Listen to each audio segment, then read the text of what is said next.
Hello, this is the embarrassed and very apologetic introverted astrologer. I didn't want to upload any more videos until I had especially updated my viewers in the States. I know that I'd found that Kamala Harris had the slightly stronger chart at election time, and for that I am truly sorry. I am sorry if I raised your hopes and they were then dashed after the election. These election forecasts are very tricky, but it has certainly been for me to step back, to examine my conscience, to look at my tools, and I can assure you that I have been doing this. This was a very difficult election, with neither side having particularly strong charts, in my opinion. Both of them had many contradictions to weigh up against a limited background. I must admit that the 6th of November was a very depressing day because of the despair I was picking up across multiple YouTube channels. The comments from people who sound scared to death. And I do register your alarm, particularly those of you who have less power in society and who are concerned about how you're going to stay alive. Was I biased? I can honestly say that if I'd found Trump had got the stronger chart at election, I would have said so.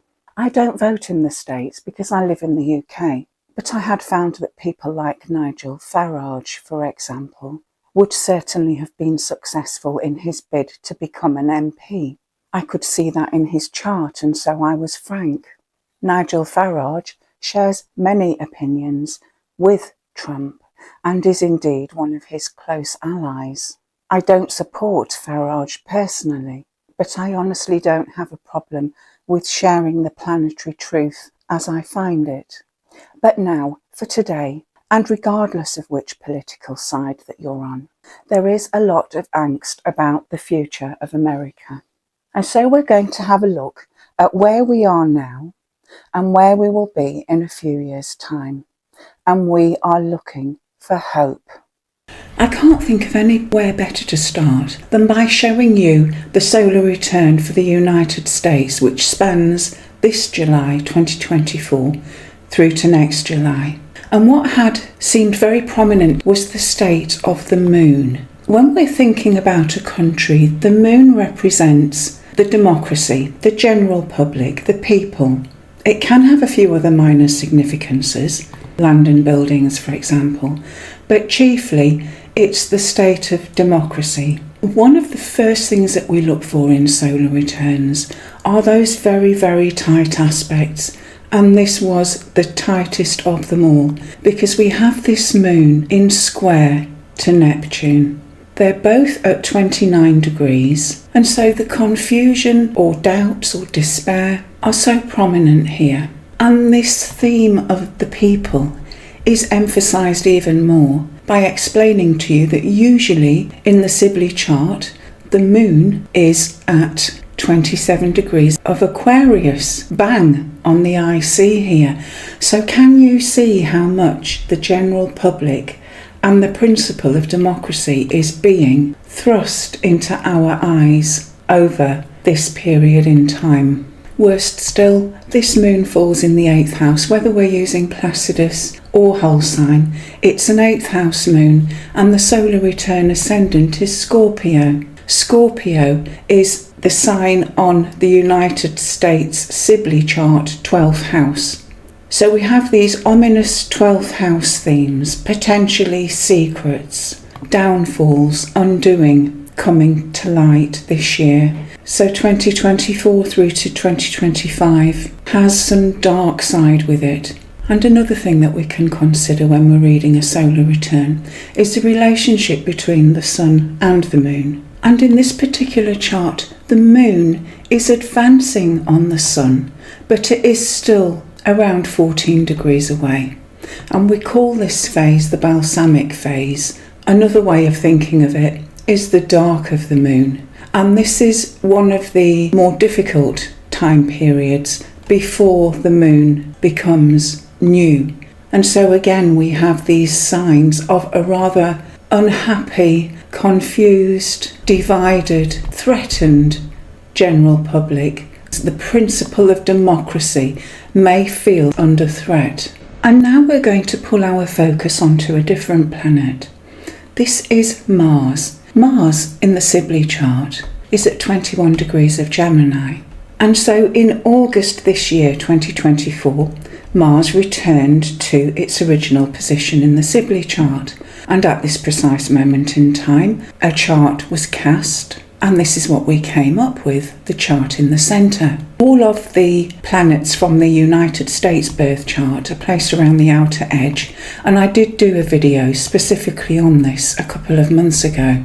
The reason why I'm bringing it up again is to show you how, with uncanny accuracy, this moon, the moon that is you the people, is again making a really close aspect with that Neptune. Both again at 29 odd degrees. And Moon and Neptune together can speak of democratic parties and misfortune within them. It's not considered to be a happy combination. And we would usually look to the fourth house to see the condition of a country's democracy and its people.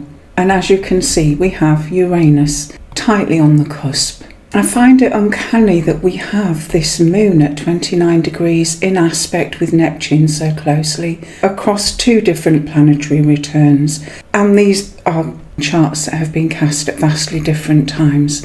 And I think this is perfectly summing up the despair about the state of democracy in the States. There is such strong division, I think, and we can see this very tight in conjunct with the Sun. The Sun speaks about governments, leaders, presidents, prominent, powerful people, and the inconjunct speaks of separation. And a question I asked myself is, will this get any easier as the next few years go by? And what you can see in front of you now is the United States Progress chart. The Sibley chart is dated way back in 1776, but what we've done is moved forward one day in our ephemeris for every year since the Independence Declaration. And so we've moved forward well over a couple of 100 days, and this is where the planets are going to be in the Progress chart on the 20th of January 2025. This is Inauguration Day. And what I want to show you first is the Sun, which is government, and the Moon, which is the people and democracy. We can see from the relationship between these two that the States is in the part of the lunation cycle that we call the progressed new moon. And this is very much still like a phase of hibernation, of retreat, of waiting for new ideas and inspirations to come in. It's as though we're trying to find our footing. We're not sure where we're going now or what is going to take seed and hold. There's a quietness or a hibernative type of feeling with this phase, and this is where the States is now. It can be a time where there is drift and uneasiness, and as you can see here too, progressed Uranus is on the progressed midheaven. Uranus is change, unpredictable, it's eccentric, unorthodox. It can very much speak of rebellion too. Now what I've done here is bring you those very same progressed planets, but this time I've placed the United States chart in the centre, and those progressed planets are arranged outside in green glyphs. So we're still looking at the positions of the planets on 20th of January 2025. And as you may pick up as well from this progressed moon, is that it's recently shifted into the sign of Aries. It makes this shift into Aries in the early part of December 2024. But I want to show you something about the progressed Sun. The Sun in a country's chart is speaking of the people in charge, basically. If it's a republic, it is the president. But it's very important people who run the country. And what we can see is that this progressed Sun is around 20 degrees of Pisces at the moment. But the United States has got quite a close square in its chart, and it involves Neptune here, which would equate to the 10th whole sign house. And that Neptune is in square to Mars. And what is happening is that this progressed Sun is initially going to square Mars, and then not too long after that it will move on to oppose Neptune. What does this tell us about conditions over the next couple of years? Mars does represent still that initiatory force, the desire to get the things that we want. Aggression and conflict can still be among its significations. On a larger scale, it can also represent a country's fighting forces, its military, its soldiers. And when Sun and Mars combine in a stressful aspect, we would anticipate conflict. There could be hostility and disagreements. This hostility may even be directed towards the government. It could be that there are arguments abroad too, because the 7th house represents the country's relationships with other countries, its foreign relationships. But you're getting the gist that this is quite a difficult aspect, which draws closer and closer to exactitude in the early months of 2026. And it won't be too long after that this progressed Sun is then pulled into this opposition with Neptune. And this is not a fortunate position for the Sun, representative of rulers of government, of a president. There are a range of possibilities for this, and I'm not saying that these are all going to happen until we get closer to the time, but amongst that range you can consider disorder, defeat, a falling apart, a lack of popularity, a failure of measures that are implemented. This is a confusing time, and it's chiefly describing government. This particular opposition from the Sun draws closer and closer to exactitude in the early months of 2027.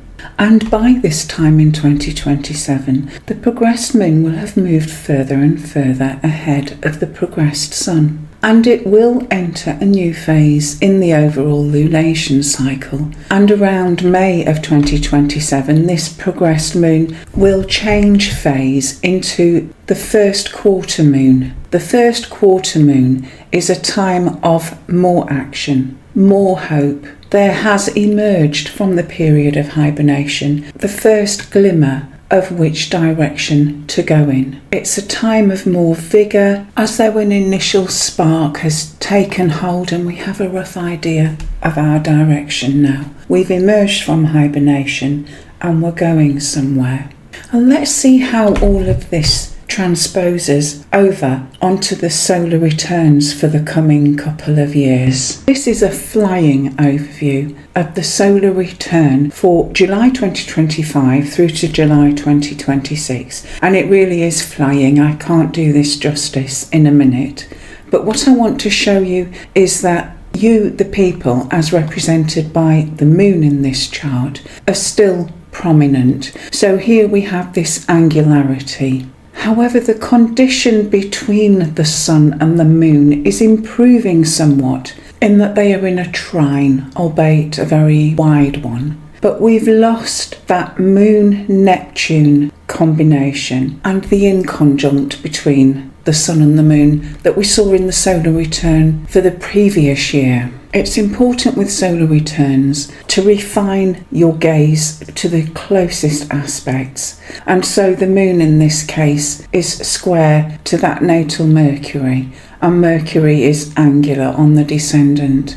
So we do still have some issues with democracy and the state of the American people. It's also interesting that we're going to have a Neptune-Saturn conjunction initially in 2025, and it's going to take place in the very early degrees of Aries. Now, the IC of the Sibley chart is around a degree of Aries, and so this means that this Neptune-Saturn conjunction is going to take place on the cusp of America's 4th house. And I think this is showing us that the people, as symbolised by the 4th house, are going to be standing their ground. Neptune and Saturn together aren't always fortunate for governments. Saturn can be viewed as representing law and order, structures. Neptune erodes, confuses, subdues, and so attempts to control the people may not be successful. It will be a balance of factors, because we do also have to remember that the moon is not happy in Scorpio. This is the sign where it's said to fall. But if we look at the cusp of the 4th house on the solar return, we have Uranus there, and Uranus is strong and revolutionary. The American people are represented by a moon in Aquarius. These are not a weak or a wishy-washy people. And as we move further still into 26 through to 27, again we have this angular moon in the solar return. And so democracy is staying fervently centre stage for the people during these years. And that Moon-Neptune combination that we were seeing in the returns for 2024, they're not repeating. If anything, this chart is showing an extremely close trine between the Sun and the Moon, and this would normally be a very favourable aspect in a solar return, speaking of greater ease in that particular year. In fact, if I place those solar return planets around the outside of America's natal independence chart, I don't know if you can pick up, but this is the year in which all of the outer planets and Jupiter and Saturn will all be in air and fire signs. I think this is being seen as a great restart for many in the astrological community. But again, I just wanted to show you that you, the people represented by this moon, are slowly moving to a better and better place in terms of relationship with government, with power. I was relieved to see this for myself, because at the beginning of today's video, that Moon and Neptune so close together, in conjunction or square, was not hopeful. I think there are some difficulties and tensions along the way, but some of these are going to be experienced by government too in its relationship with the people. And so I wanted to tell you to try not to worry. All governments will face some challenges during their term, but the signs are that this particular government will have to work through some tense progressions, which mean that it will not be able to ride roughshod over you, the people. I hope you found that useful. I'm also aware that many voters are concerned about the rigour of the election process, whether all votes have been counted, etc. And so in the next week, I'll upload a very close look at the period between now and Inauguration Day on the 20th of January, and we'll see what we can pick up. And as for my own self-examination, I've decided it's time to expand my range of tools. And so by the end of 2025, I will also be skilled in using harmonics and will have taught myself at least the basics of Vedic astrology. Again, please do accept my apologies and try not to worry. God bless you and your families, and keep all of you safe.